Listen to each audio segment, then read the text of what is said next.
Welcome to part 3 of our interview with Arianna Huffington, where we discuss who's the real Obama. And recently at the APAC conference, Obama gave a speech on the Middle East where he proved he was a strong supporter of Israel, which is what all 3 candidates went to that conference to do. But he also mentioned that the Iranian National Guard was a terrorist organization, that they were right to talk about them as a terrorist organization. And there was a bill he said he was against, the Kyle Lieberman bill, that labeled them as such. And it seemed like he was definitely pushing his policies to the right, hedging his bets, moving into the general election. Have we seen the real Obama? Is he doing some of what we just said McCain was doing? Well, I don't think you can compare those two.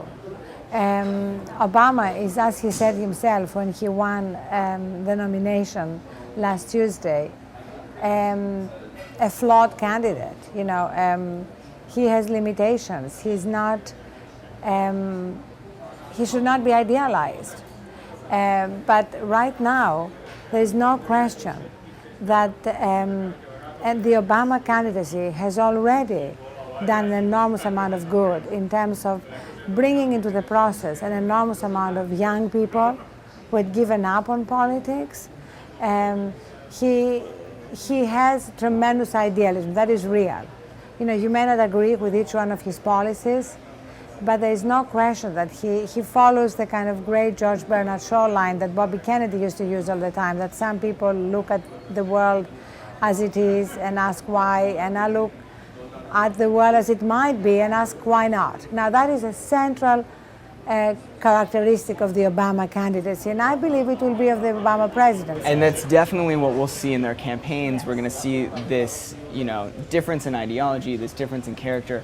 When you talk about the policies, and especially the Middle East, which is on the top of everyone's mind, right up there with the economy. The key thing in the Middle East is going to be Iraq, and that's where we all, as citizens, as members of the online media, have a huge responsibility to be watchdogs.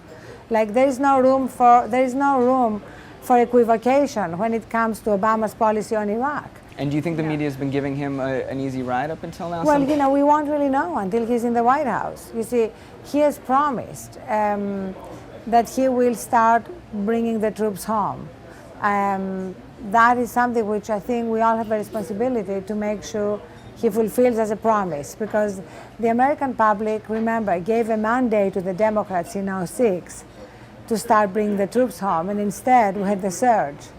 So I don't think there is room for any more disappointment, for being betrayed again on this issue. And this is the central issue because it's really affecting the safety of this country.